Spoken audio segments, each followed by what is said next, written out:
So thank you all so much for being here for our Eastside Rap meeting. I'm Landon Rank, Associate Director at SB Act. My colleague Kai Tilley is here as well, though he's having some trouble with the audio this morning, so I think he's going to be logging in and out. We also have with us Mayor Rouse, Councilmember Oscar Gutierrez, and then Barbara Anderson with the City of Santa Barbara. So just to start today, just some quick scheduling announcements. So we will have another walk coming up soon. Let me see if I can share this on my screen. So our next walk will be on July 13th at 11 a.m. And we are going to go back to that Lower State Street area where we did our walk in the month of May to try and finish because we didn't make it all the way up to the SB Roasting Company. So we'll be walking down State Street towards the wharf from the Roasting Company. So we encourage you to join us if you're able. We will not have a State Street Waterfront Rap meeting in July, but we will still convene this group 2 weeks from today on the 14th at 10 a.m. So with that, I think we'll turn it over to our outreach providers to start some updates. So why don't we start with CityNet? I see Al and Saul and others on the call.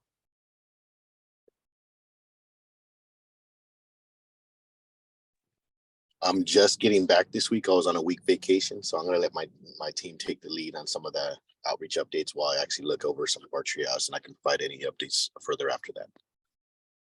Great. Welcome back. Thank you, guys. Hello, this is Saul with CityNet. So I think a lot of last week was focused around path. Some of our folks have been put kind of like on a final notice or on like almost like an exit, so we've been trying to mediate some of that. Overall, I think we've helped like PLHA in like the Montecito area because there was like some recent fires and they were going to post for removal. We were able to engage with like some of the people there, but when we went to go follow up, the people were already being posted, so we didn't really get to do like a second connection. I think this week or next week, we're probably going to be going more towards the Amtrak, but I don't know if that's considered thing or like the lower downtown area. Because our most of our folks do stay around Path, we're there pretty frequently, and we'll probably make more rounds next week as well.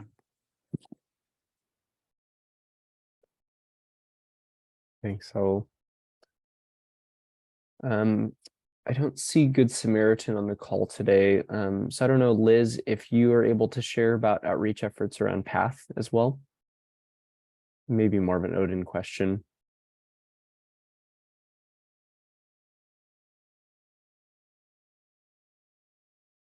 We may circle back with Liz. And Landon, I just wanted to add, there's been kind of concerted effort on a particular individual around the Path region. We've been in constant communication with Susie and our team, and the New Beginnings team is working on repairing the vehicle and has an appointment today to bring that to the DMV. There might be some delay just because of the holiday weekend in terms of being able to move that forward. So we just ask for everyone's patience on that, but in process on the vehicle. And then one of the individuals is getting medical attention and care. But I know that Odin was coordinating with the group and in active communication. So I appreciate that from the PATH team.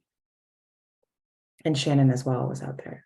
I just want to jump in and say the collaboration between all of you was overwhelming and positive.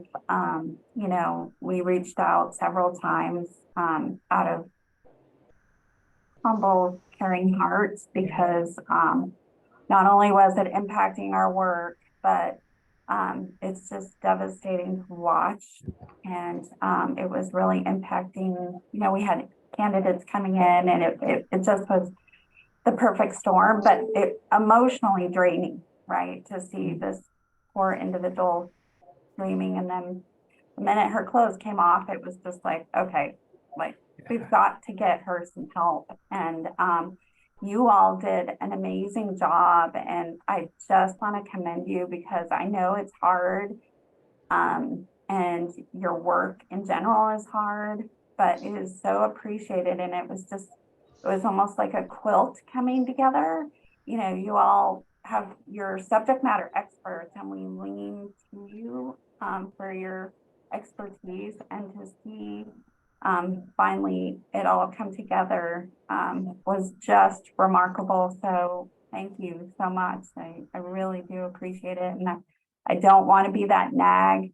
I think we can work in, you know, partnership, and this is a perfect example of how it can work.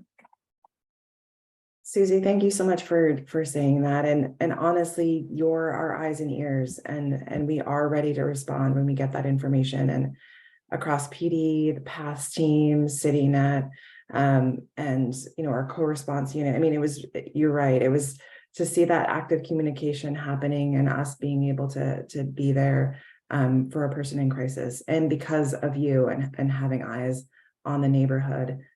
So helpful, so helpful. But Liz, anything you want to add? I know that you were traveling out of the area too, and other PATH locations this week as well.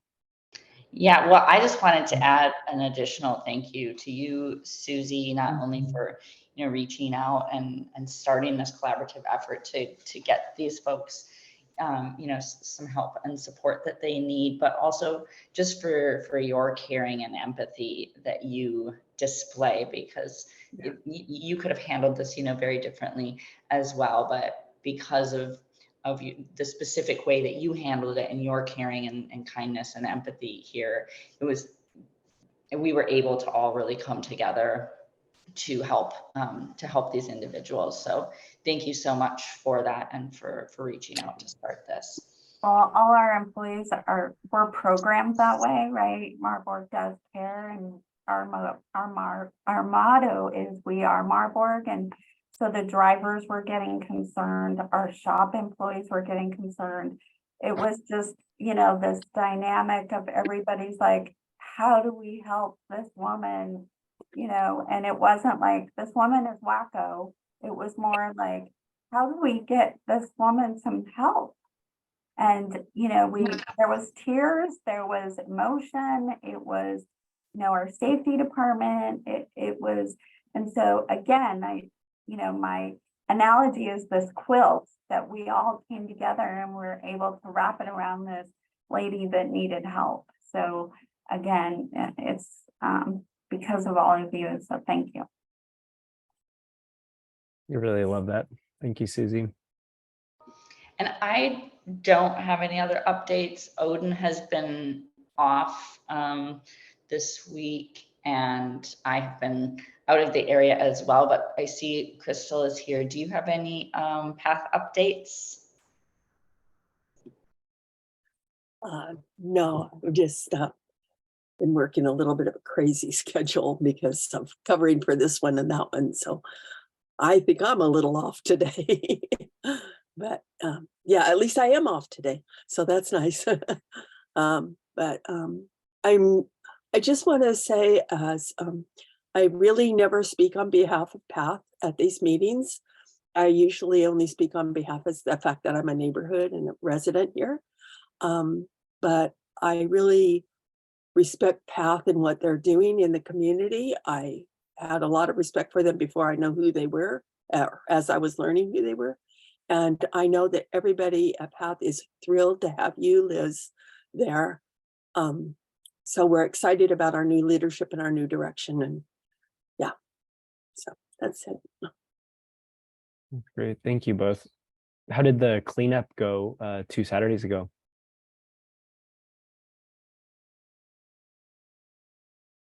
We can't hear you, Liz. I'm not sure why.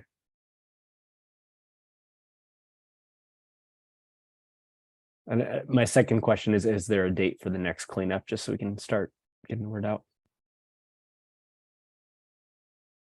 Still no. You can type it in the chat window if you need. So Can you now? yes, now we can. Woo. I was saying it went really well, and thank you to Councilmember Gutierrez came out and brought his cousin. So thank you for joining us. And I actually was pleasantly surprised at I thought that there was going to be a lot more trash. So I think that having people out doing rounds throughout the day has definitely made a difference in keeping it a little cleaner. We did find some like major trash gold mines, if you will, though, of you know, a lot of trash piled up, and just noted the person who I was with out on our little round. It was both of our first times doing this, and just noticed like there's no trash cans anywhere on any of the streets or any of the sidewalks. So there's really nowhere for people to put trash unless they're willing to carry it for a very long distance to find a trash can to put it in. So I don't know what the process is to install trash cans, but we would like to advocate for some to be installed. Yeah, we actually, Liz, we're repairing a few of those trash cans that have been located in the area, and then we have ordered additional trash cans to be located, and they're just behind in terms of their arrival. So please know that this is a high priority area for the sustainability and resilience team. And in the interim, we have increased our litter removal through contractors. So we've been doing it 3 times a week in the region. So trash cans are on the way. Yay, thank you. There's a suggestion because we do the Milpas Parade every year and the Halloween celebration. So if you call Marburg, they will usually give you the cardboard boxes to set up, and then you can put some recyclable bags in there. And the only thing is that you will have to take them, but they will provide that service. There may be a nominal fee, but usually they don't charge much.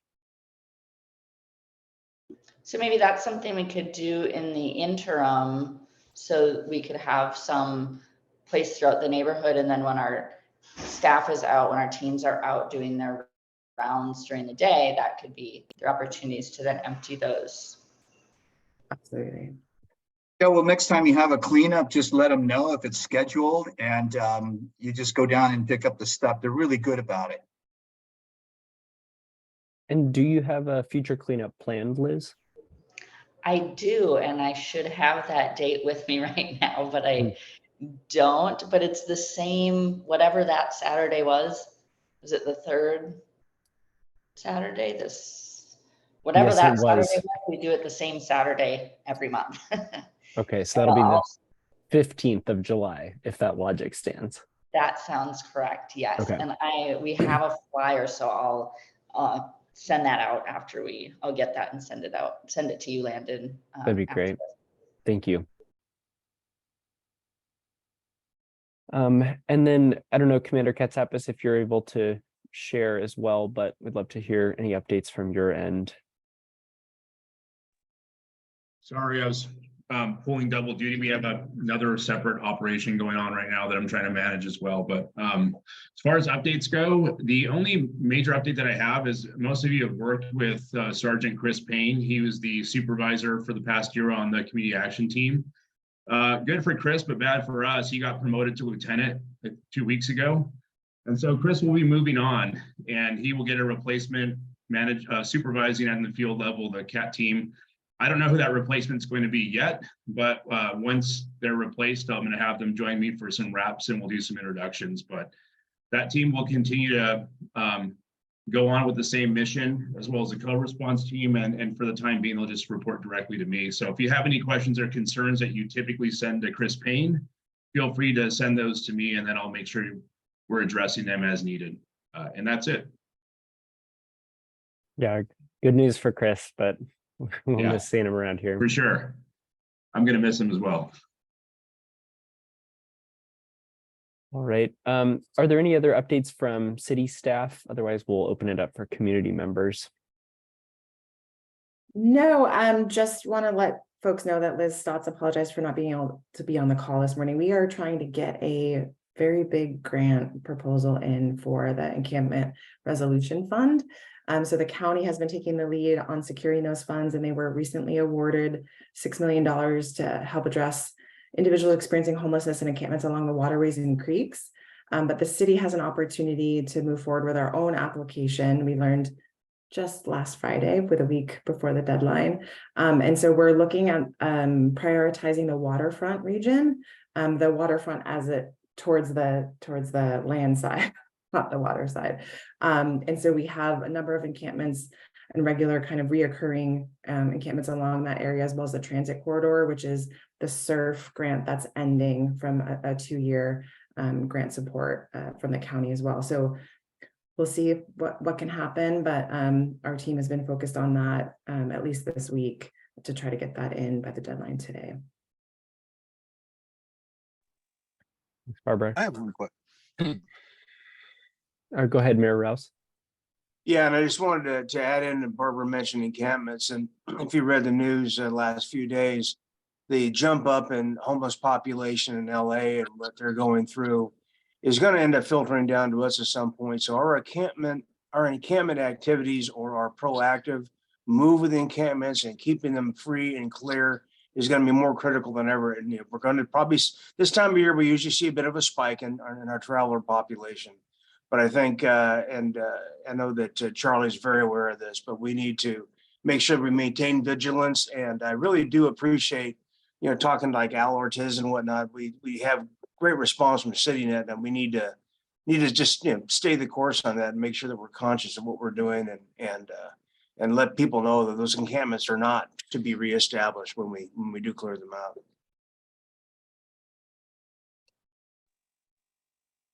And Barbara, there's a question in the chat about anything that community members can do to support that with the grant application.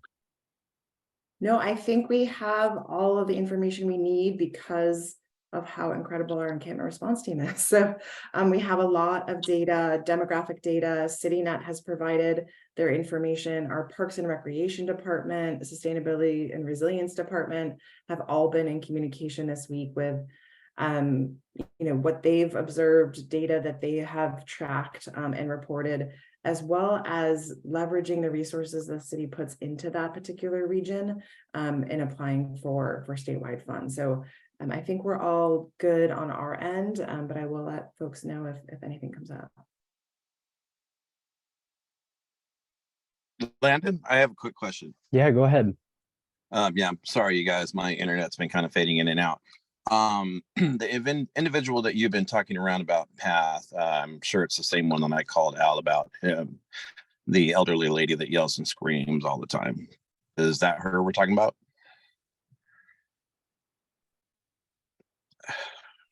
So we can't identify specific individuals. I'm not saying that. I'm not saying you identify her. I'm just saying because I called Al Ortiz when I've been seeing that, and he never called me back, and I just understand that he was on vacation. So I was just wondering. She was an elderly lady, and I just hope that she got help. That's all. Gotcha. Why don't I can follow up with you after this, Jesse, just to make sure that that's in our queue, if she's not already. Yeah. Okay. That was just my concern. Sorry. No, I appreciate that. Thank you.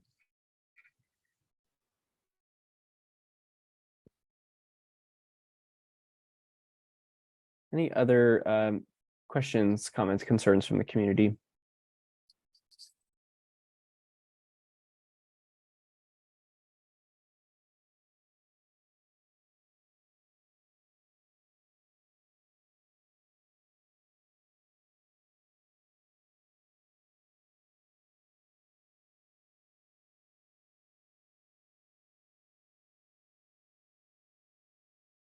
Thanks, Susie. I'm not seeing any at the present moment. We can wrap up a few minutes early if there's nothing anyone wants to share at the moment. And Landon, we have a couple of folks on the call that have been involved in other areas of neighborhood improvement, is what we'll call it. So one is the food vendors that have been operating unlawfully on the east side. Our team has been out in force this week, and so they're on the move. So if folks see them in new locations, please let me know. It's always so helpful to our team, and we're much more effective and efficient when we have that information available to us. And the second piece is illegal fireworks. So the police department and the fire department are going to be out over the weekend and up towards the holiday and the day of the holiday, being proactive on enforcement in regards to illegal fireworks. And Charlie, I'm not sure if there's anything you want to add there? I know, again, it's been a top priority on the east side. Yeah, for sure. Yeah, if we're talking about other topics relevant to the east side, that's an important one. But historically, around the 4th of July, we start to see an uptick in firework related calls for service. And the east side does have quite a bit of activity with that. So this year we're doing something different, as Barbara mentioned. We're taking a more proactive approach to the problem. And what we've done is partnered up with the fire department and their fire inspectors. And so what we're doing is we're putting out, there'll be police vehicles, but it'll have a firefighter and a police officer together in a combined team going out to do specific firework enforcement. This is going to start occurring this week, and it's going to continue through the 4th of July. And so that's something new. We're excited about it, but the goal would be education, enforcement if needed, and proactive response to the problem.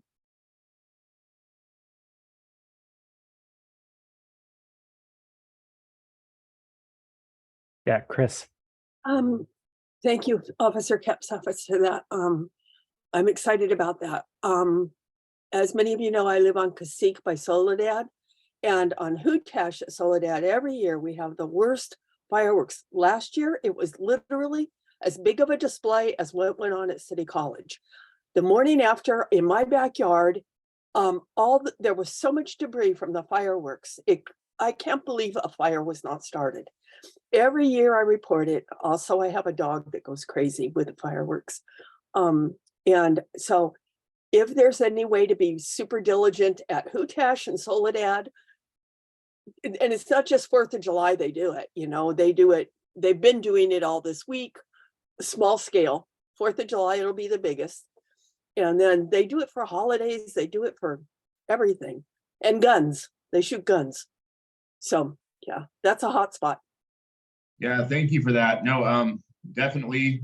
I wrote that down. What we're doing is creating a list of focused areas to patrol specific to those locations. And you actually brought up a good point. I mean, not only are we concerned about the safety of fireworks, but we're also concerned about the fire risk. And so part of the education enforcement is to prevent unnecessary fires from occurring and from people getting hurt. So, and the noise abatement, everything else that comes along with it. And then I saw a question in the chat box here about telling the difference between fireworks and gunfire.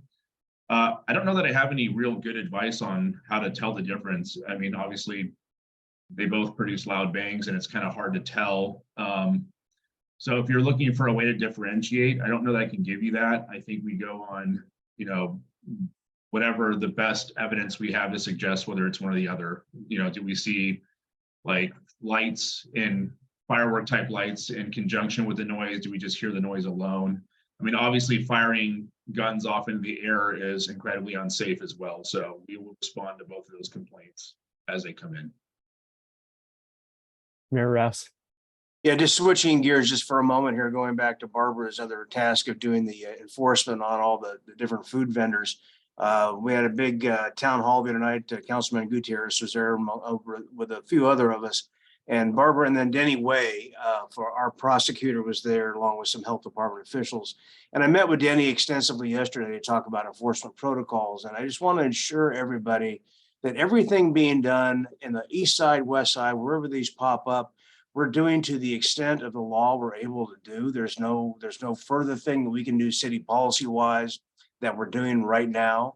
But Denny's been amazing. Barbara's been out many, many nights during the week looking at all these things. Your information calling in is really, really important. It is a priority for us, but we are operating as far as we can into the legal realm of what we were able to do. And it's frustrating because number one, they're competing with licensed operators that are brick and mortar. Number two is there's a high suspicion, and I buy into it myself, that there's human trafficking going on, other things that are nothing that's desirable or nothing that we want to see. These people are not from this area. They're from LA and Ventura. And there's probably some real sad stories behind it. So please be vigilant, help us out. Let us know what's going on, and just we're taking it really seriously. So, and I know it's probably crossed over as being almost as important as illegal fireworks and homelessness right now in terms of pretty much, yeah, all the same level of priority for sure, and a few other things, yeah. Yeah, thanks, Mayor. We're doing everything we can, and I think Tino had his hand up too. Yeah. Yeah, if I could just comment on that, Mayor Allison and Barbara, O'Reilly's right there on the corner of Milpas and Haley. That is a hot spot. I've driven by several times and I call it in, but that's where they like to hang and do their business. So, and Barbara, could you post and just let us know what's the best number we should call when reporting? Yeah, it's all me, Tino. I'm trying to handle everything from one central location. So my email and my phone number, I'll post here. But that location we've shut down 5 different times, twice in the last 2 nights. So that is one of our top locations. And we will continue to approach it as such. Yeah. Yeah. Okay, great. And just one quick comment, Charlie, usually, like I live on Voluntario, so that stuff wakes me up all the time. And it's usually between 1:30 and 2:30 in the morning. It's fairly close, somewhere in that area between De La Guerra, I would say, and Coda Street. Somebody's blowing off some pretty big stuff out there. Yeah, no, it's actually really good info. And I know that it's like off topic to what we generally discuss, but I'll definitely make sure that this gets relayed to the teams that are going to be proactively addressing it in the next few days. Great, thanks. Well, we are at the halfway point, so I'm going to go ahead and ask our community members to go ahead and step off the call and the service providers to stay on. So thank you all for all of your comments and feedback today. Thank you. Happy 4th of July, everyone.